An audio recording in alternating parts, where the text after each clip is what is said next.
and there's like 4 keyboards and like 4 chicks and like a horn section. I'm like, what the hell is this? What happened to Guns N' Roses, man? What happened? Where's the rock? Where's the gun to your roses? This is all roses. He's like, it was just, it was a traveling insane asylum. He was just like, Axl just like went overboard. Yeah. He lost his fucking mind. Well, yeah, he went all like, he wanted to be the ever-evolving artist. He wanted, like, he aspired to be like the other, like, Freddie Mercury or David, but they didn't. more like David Bowie, were like, here's what we sounded like last year. Now we sound totally different. And the guys in the band were like, no. We don't, this is how we always sound. Oh, and I watched the behind the music of Def Leppard. Oh, really? Yeah. Yeah. Oh, And, that's a classic one. Oh, it's great. And then I woke up and my arm was gone. but they were interviewing Joe Elliott, and this guy is like at the time. What about Phil Collin though with the like hoop earring and like the vest with no shirt on, chest wig going on, like, I'm British. He's so. the most macho, feminine guy I've ever seen in my life. He's the feminist guy I've ever seen. But he acts like, I'll kick your ass. Oh, we got drunk and did coke all night long. But the parts that always got to me the most was Joe. Yeah. God, that guy bothered me. He's so old, and that was back then. I know. Like that, he's so old, but he still has highlights in his hair. He's still wearing sunglasses. Well, they were indoors. really trying hard back then. Like in the 90s, it was like if I saw. Yeah, that's true. I saw a video of like INXS in the 90s before he died, and they got the weird leather pants on. The guy's wearing like this loud shirt, and his hair is cut like a 90s. The drummer. Well, they're trying to compete with Nirvana. Exact. Well, not Nirvana's. They're trying to compete with like that era of like, here's what's cool. Like that was the era like Austin Powers was out, and like some bell bottoms were in again, and right. It was like this weird time where nobody knew how to be cool, and the people that were cool were now trying to be cool like the younger people, and it was like, whoa, this sucks. But it was also like Def Leppard. Yeah. Like their finest hour, as far as I'm concerned, and I'm talking over Hysteria, over Pyromania. Okay. Slang was my favorite album of theirs. And they're interviewing Joe, and they're like, and then in December of 2000 or 19, whatever, Slang, was released, and it only sold like 3 copies worldwide. And he's like, that piece of crap. He's like, I don't know what we were trying to do that, but I wanted like more insight to that album because it was a really fun, so good different album, actually. than everything else they had done. They went acoustic drum kit. They didn't do the which, by the way, echoes. let's talk about how weird that is. How tough was that for Rick to play on an to not acoustic? have all those pedals. To not use his feet. We saw him on that tour. Right. I know. Yeah, we drove down to St. Louis. Yep. It was fantastic. It was a great show. But like, I'm expecting all this background. I'm like, finally, they got to Slang. And Joe L.A. is just like, every day I wake up and I hate myself for making that album. And then they're like, and then Phil like got in a car accident or something. I'm like, whoa, that's all the time that you give Slang your best album, in my opinion? In your opinion. In my opinion. It was their least successful, marketable album, I mean, but that was at a time when... because they blew it with Adrenalize. They did. Adrenalize was so bad. It was so good at the same time. So bad. Let's get. Make love like a man. God. Oh, my God. We're going to go to commercial break, and I'm going to download that song, and we're going to listen to that. Thank you guys for listening to The Bill and Joe Show. We will be right back after this. You're listening to The Bill and Joe Show.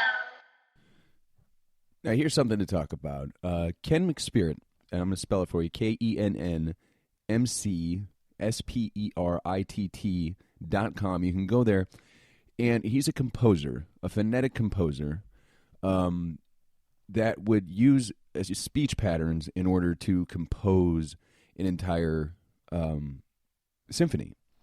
They use the instruments, but they also use the voices in your speech patterns, and it kind of gives you an idea of what you might sound like if your voice was a multi-piece orchestra.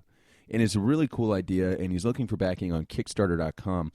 They've got 43 days left, so plenty of time to help out. Go to Kickstarter.com, search for Phonetic Composition Recording Project, and then it's the Naxos distribution. And it's just really cool. And again, you can go to kenspirit.com, KENNMCSPERITT.com, and you can just help back this project. They've got backing from $25 to all the way up to $5,000 or more. And you can really contribute to this project. It's very cool. Make sure to check it out today. OwnThePlay.com is the most unique daily fantasy sports company in the market.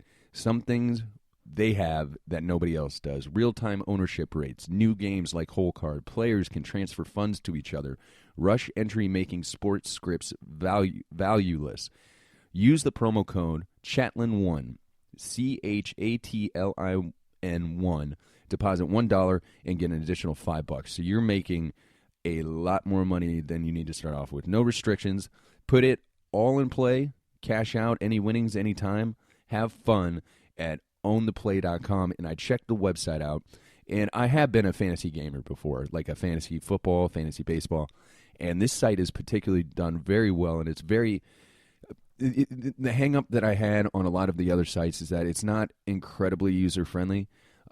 They spent a lot of their design work on, like the background and the the graphic design of it, but it's kind of hard to navigate. Not at owntheplay.com. It's easy to use, and in the big dogs they never offer you deposit $1 get $5. That's incredible. So make sure you go to owntheplay.com today. Are you using a smartphone? Have you lost it and you're not sure if your data, accounts, and basically your entire life are safe?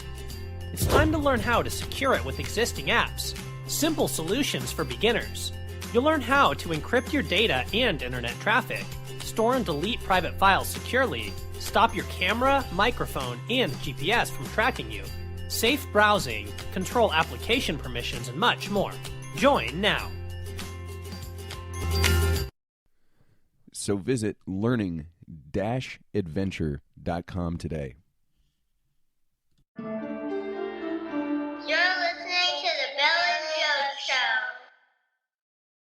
Welcome back to the Bill and Joe Show. We are going to do a step-by-step playmation, I guess, of Make Love Like a Man official music video of Def Leppard.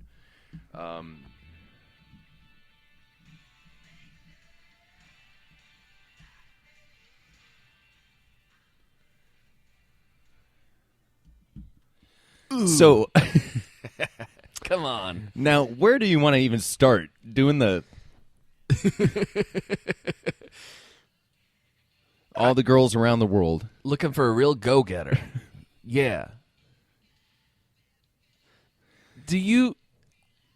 I think they sat down with Mutt Lange and they said, now we can all agree, they're all looking at each other in the room, Pour Some Sugar on Me is our biggest hit. So far, yeah. So why don't we write a song that sounds just like Pour Some Sugar on Me? Right? We'll Well, do... it's hard not... It's not... But... We'll do a rap all together. Right. And then we'll do some singing like this, just like we do. What bothers me the most about this song is when was that cool? Not what they're saying. I mean, they're objectifying women all No, they're over not. the place. Oh, yeah, they are. No, they're like not. every guy grab a girl. Like, you don't get to just go grab a girl in 2016. He's saying, you need a guy like me, because I make love like a man. That's so... if this song was released by a band, like One Direction, they would crucify him. I don't think so. You don't? I think just because it's such a bad song. Don't call me Gigolo. Don't call me Casanova. Just call me on the phone and baby, come right over. It's so bad. When you need someone to When you need someone to make love like a man. That's so bad. I'm a man. I'm a man. That's what I am. Because that's what I am. And instead of coming up with a catchy or maybe something else after it in the chorus, I'm a man. I'm going to repeat. That's what I am. That's what I am. Not even like I'm a fan. Of man.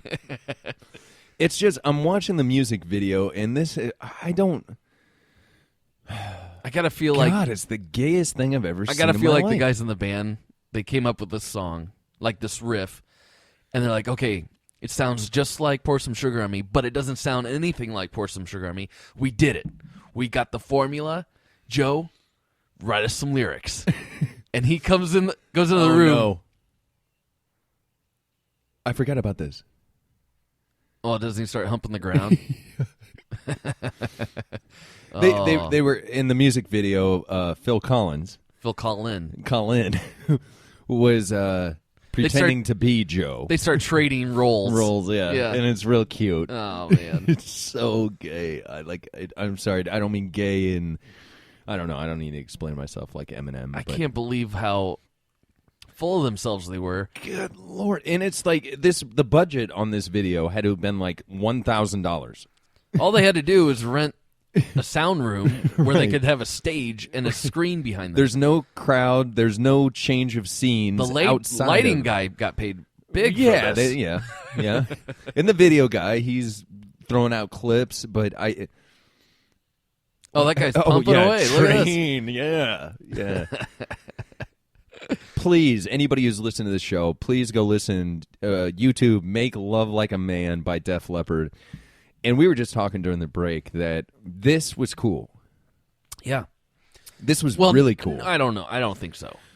Whoa. You liked it. What? Okay, but I was cool, so that I makes hated this song. I hated it. Now, And what I did was you a hate huge, about it? I was a huge Def Def Leppard Leppard fan. Now, And- what was your biggest Def Leppard fan like moment? Like, what? Why were you a huge Def Leppard fan? Like Pour Some Sugar on Me came out when I was 7 years old. Right. Or 8. And Right. it blew my mind how awesome it was. It Okay. was so much fun. Even though they say, "Do you take your sugar?" One lump or two. Do you take the sugar? One lump or two. Like, I mean, Take the bottle. I mean, I know that's a British thing. Lump, one lump or two. Yeah. Yeah, like I've been in love with Britain since I was a kid, but And he's talking about tea. I know. I know. He's talking about tea time, but Pour some sugar on me. And what he's saying is like when you hey baby, give me some sugar. hey baby, So you want her to kiss you. You want her to be all over you. pour some So sugar. Pour some sugar on me, baby. I might be a little bit, That tart. is worse than Make Love Like a Man. However, in 1985 or 87, it works. But Do in you wanna get 1992, rocked? you can't go, make love like a man. You can't do that. When Kurdt Cobain is coming out with a CD tomorrow, it says smells like Teen Spirit. Right. That is so stupid. Like, and that's really, I'm sure this happened all the time. I'm sure that our parents could tell us about a time when a new artist, like maybe the Beatles, came out that changed the musical landscape of everything. Right. We are fortunate enough to have that. Like, I mean, I have to assume that there are a lot of generations that don't get to see that. They just listen to the same shit, wall to wall, Like your from the kids. day you're born to the day you die. I don't feel like your kids are going to experience that because the music industry is never going to happen again. God, I hope that they do. I don't think they'll experience music the way that all of our other generations did from the 60s to the 90s. But I mean, even like back in the day, and by back in the day, I mean like Elvis. Yeah. Elvis shifted things. Right. He made it different. Right. Nat King Cole shifted things. Yeah. He was like the first black guy for people to be like, I like him. I'd have him over for dinner. Right. Like it was a bending of society. I got to believe that there's going to be something. I see it with Lady Gaga. I don't like her music. But I don't she's like already how old. weird she is. She's too old to inspire the younger kids. But Kesha is another one that I believe in. I don't like her message. I think definitely she's- don't want my daughter listening to it. right. I mean, But she's not changing the world. right, right. And I guess that's what I'm getting at is when Nirvana hit the scene, it changed everything, and we both